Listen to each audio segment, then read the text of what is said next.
correct you say that 2-49 can only affect one person at a time? Thankfully, I did not stop my stretches.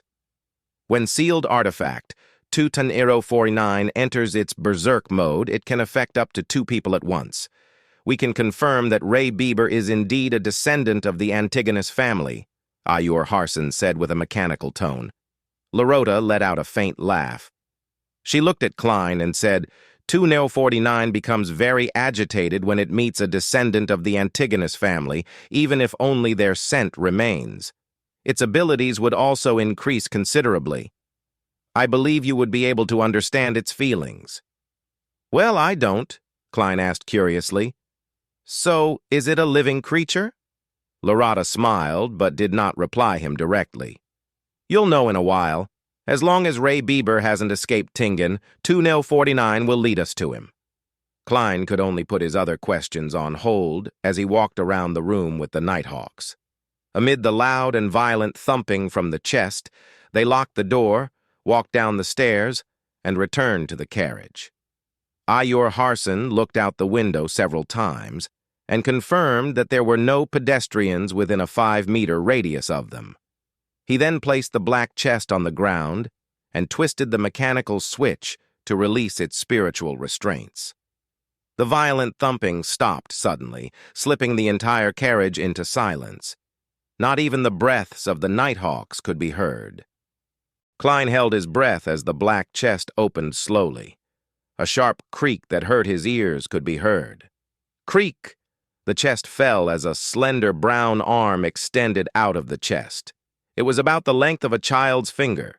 2 arms pressed forward one after another as an object about the size a normal human being's palm appeared bit by bit in front of Klein and company. It had clear elbow, finger, and knee joints. Covered in an oil-stained brown cloth, its face was painted with the colors of a clown, red and yellow. It was a wooden puppet with a weird appearance. 2-49 lifted its head and looked at Klein with its pure black eyes.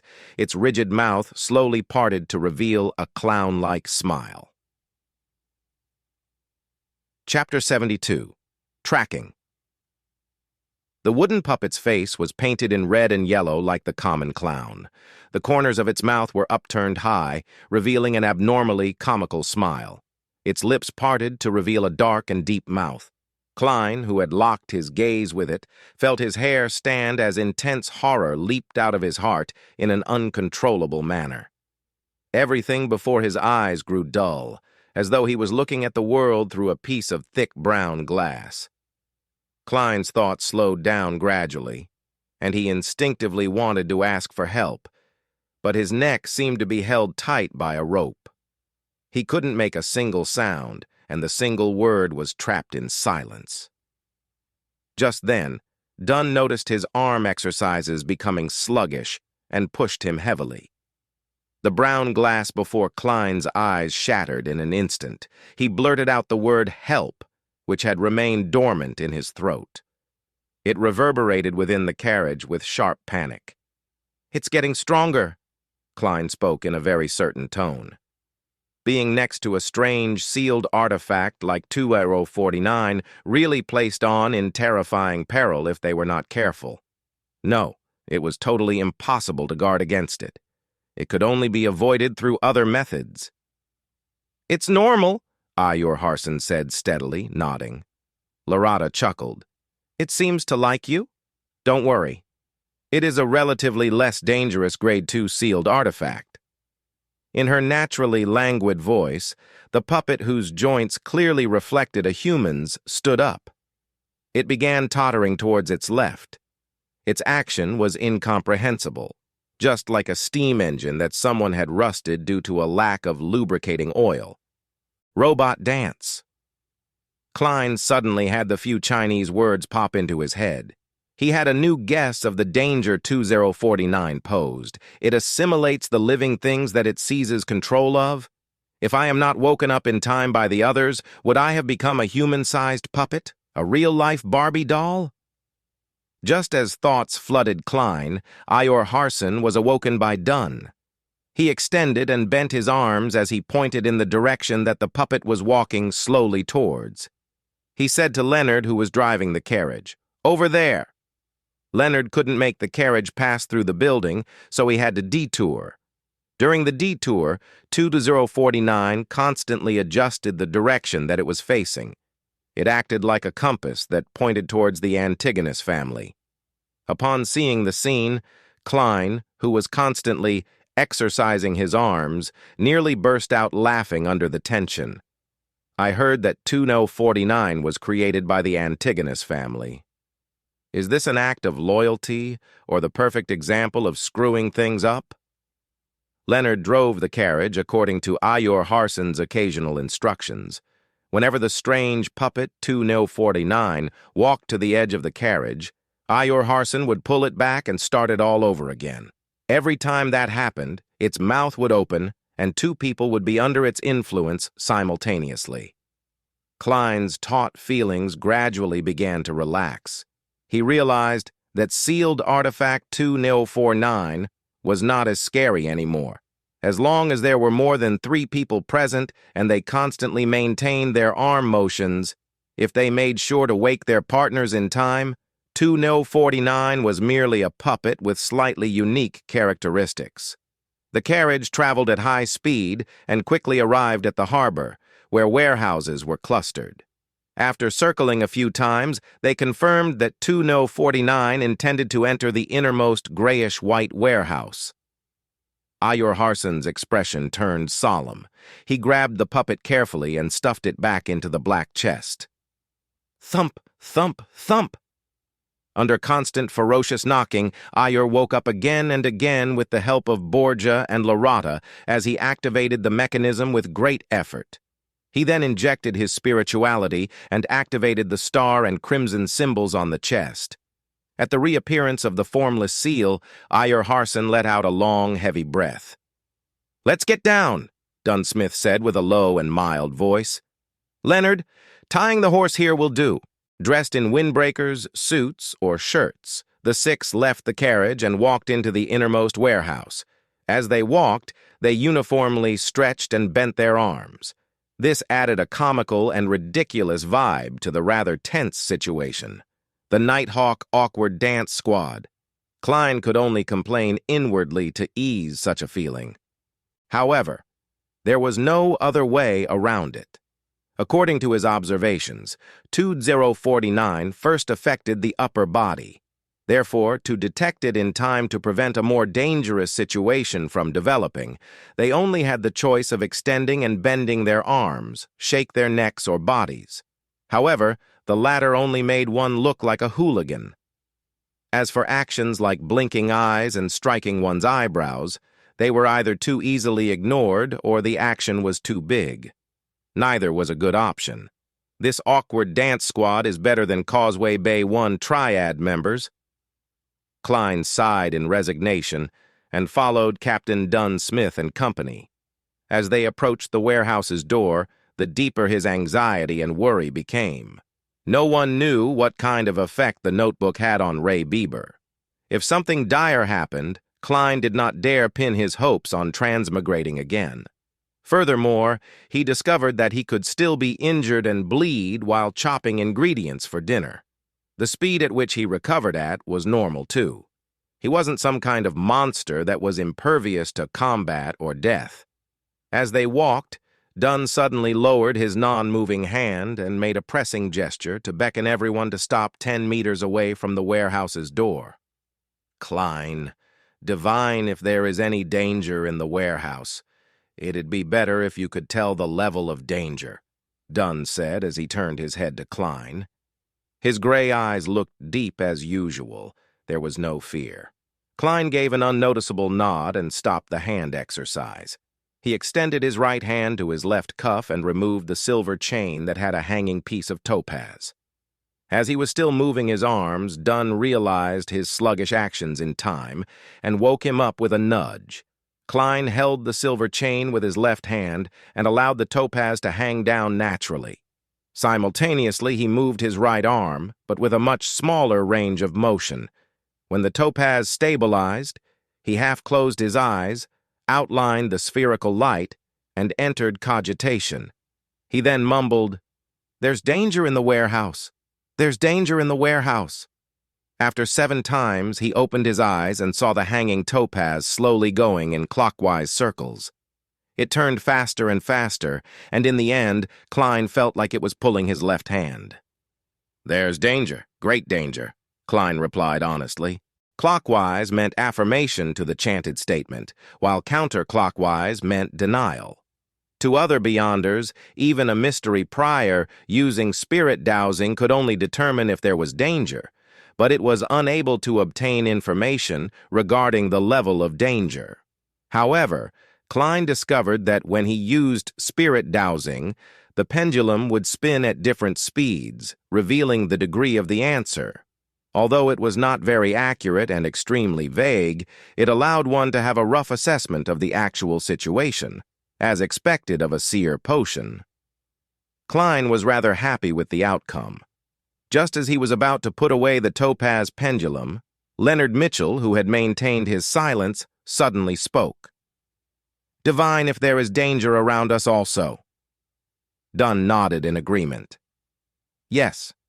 I am worried that the secret order will not give up and that it has placed Ray Bieber's house under constant surveillance. They could have followed us here and could cause trouble at a critical moment." Klein took a deep breath and entered a calm, ethereal state once again. When the silver chain turned stable once again, he recited in his heart, "There is danger surrounding us. There is danger surrounding us."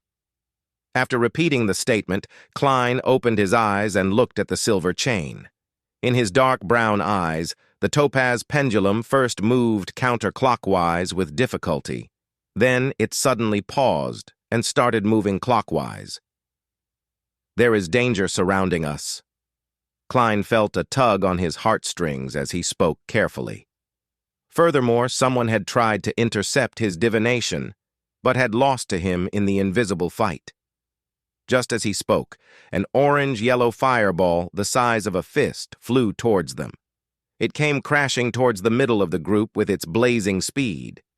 Dunn Smith, who had already drawn his long-barreled revolver before Klein did his divination, immediately raised his hand, aimed, and pulled the trigger. Bang! The fireball didn't seem to be affected by the gunshot but continued its original trajectory, as though it was forcing everyone to scatter from dodging. Klein originally thought nothing of the troublemaker who was following them. After all, there were 6 Beyonders present. They were not even short of Sequence 8 and Sequence 7 experts. It was a lineup that was practically unstoppable in a small city like Tingen. But when the fireball smashed down, he came to a sudden realization. To them, the most dangerous enemy was not the tracker nor the troublemaker. It wasn't even Ray Bieber, who was in the warehouse in an unknown state, but the sealed artifact 2-Wallow-49. Once they dispersed and the battle began, they wouldn't be able to wake each other in time. Then, they would turn into real-life puppets one after another. As these chaotic thoughts bombarded him, Klein was pulled by Leonard aside to dodge the fireball. Without the time to feel anguish for his clothing, he saw the Nighthawks split off into 2 groups while dodging. It was done very orderly. Poof! The orange-yellow fireball landed on the ground, but didn't stir one bit of dust. It disappeared as though nothing had happened. An illusion? Just as this thought came to him, Klein saw Ayur Harson lift the black chest and threw it at least 10 meters away. "Stay away from it! Watch it!" Ayur shouted. Before he finished his shout, Leonard and Borgia had separately approached it. They stood at least 7 meters from the chest to prevent anyone from approaching. As for Dunn and Lata, they each held guns. They stood beside Ayur Harson, who had drawn a thin silver sword. They took up a formation resembling a crescent as they rushed towards the origins of the fireball, while taking note of the peripheral regions. Upon seeing this scene, Klein, who needed to do the arm exercises without his cane, immediately heaved a sigh of relief. He realized he had overlooked an important matter. 2-Tonero-49 had a limited range of influence. As long as they were at a sufficient distance from it, they did not need to worry about the danger. Klein rolled over and stood up. He stuffed his topaz pendulum into his pocket with one hand, while he reached into his holster for his revolver with the other. Chapter 73. First Battle. Under the illumination of the afternoon sun, Klein, in his dust-coated clothes, quickly twisted his revolver's barrel to remove his self-imposed safety. He went into a shooting stance, allowing the light to reflect from the bronze body of the revolver. He held the revolver with one hand and moved his other arm, cautiously paying attention to anything that could happen around him.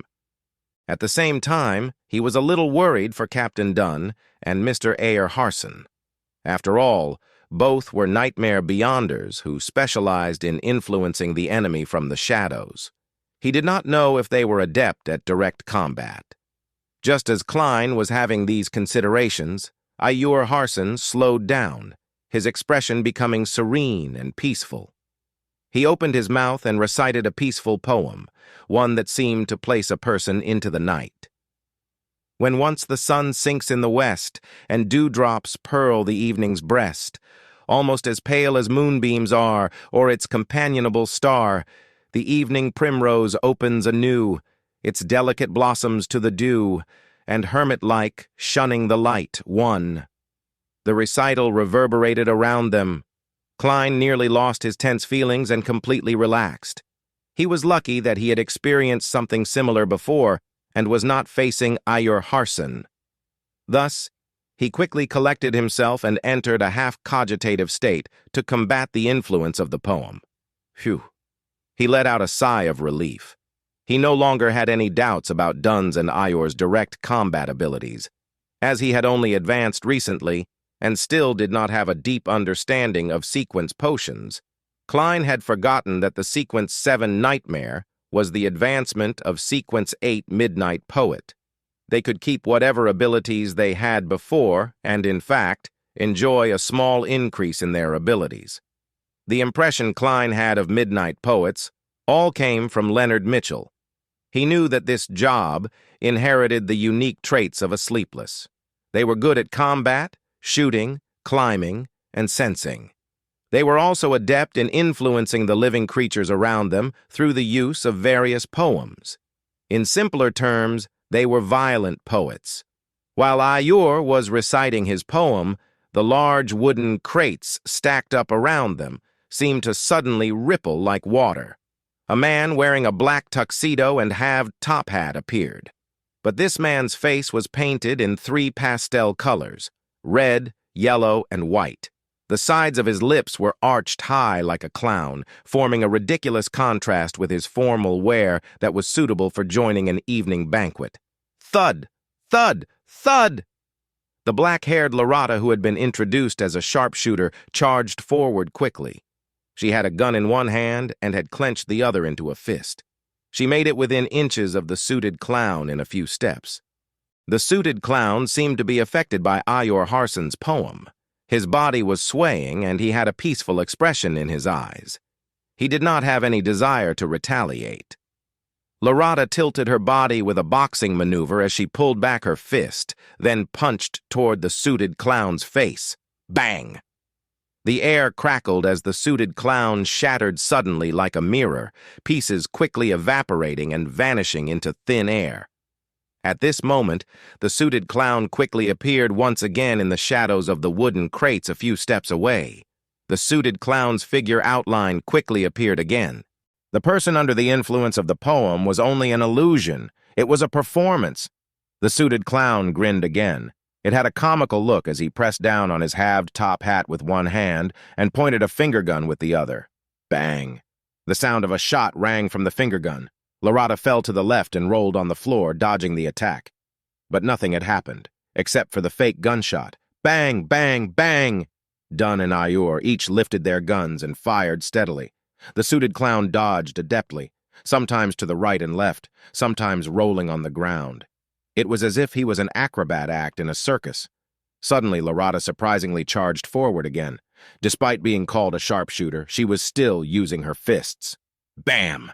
The suited clown could not dodge the attack in time and could only lift his left arm to block the fist. Seeing the clown stop, Dunn and Ayur did not hesitate to each take aim and pulled the trigger. At this moment, the arm that the suited clown used to block Lata's fist ignited with an orange-yellow flame. In an instant, the flame enveloped the suited clown and spread towards Lata.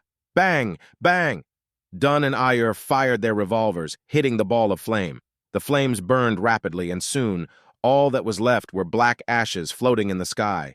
But the suited clown once again appeared behind the stack of wooden crates close by.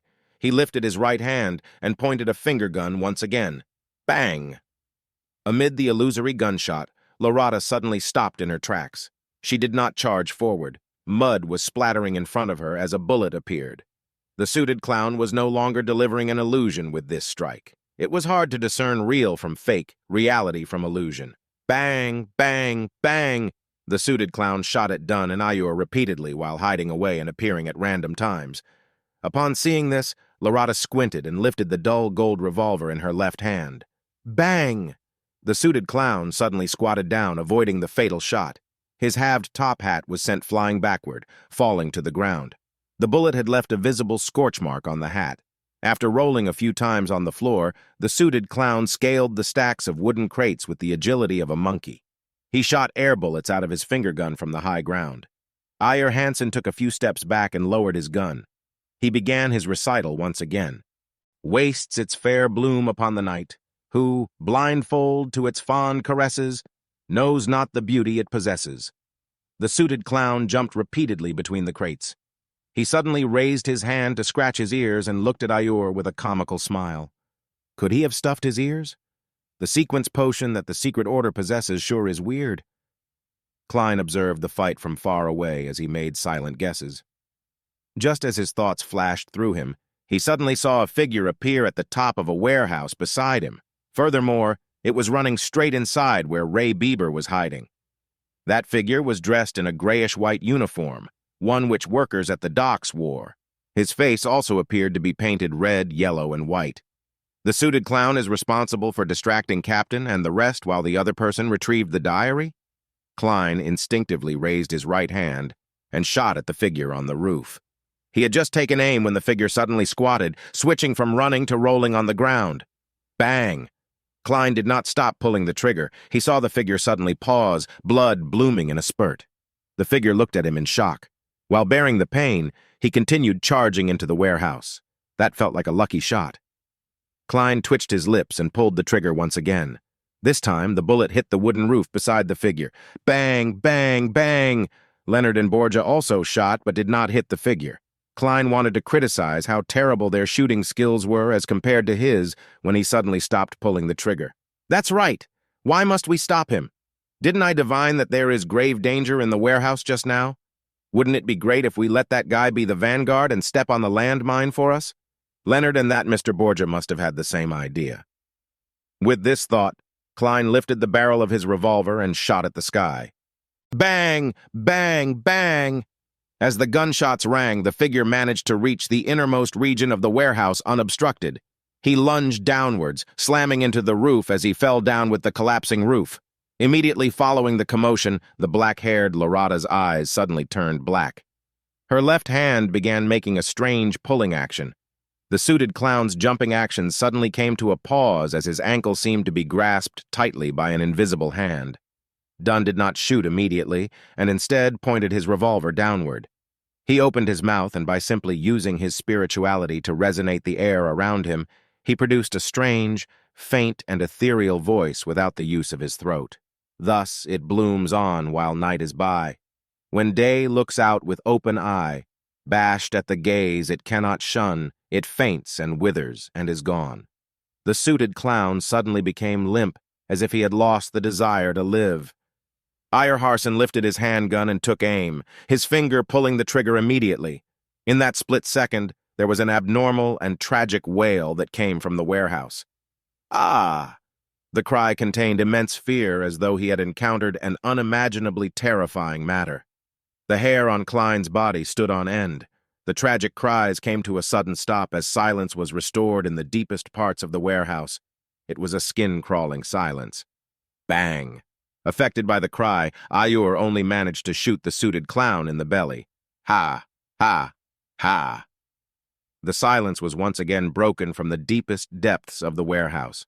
What should have been soft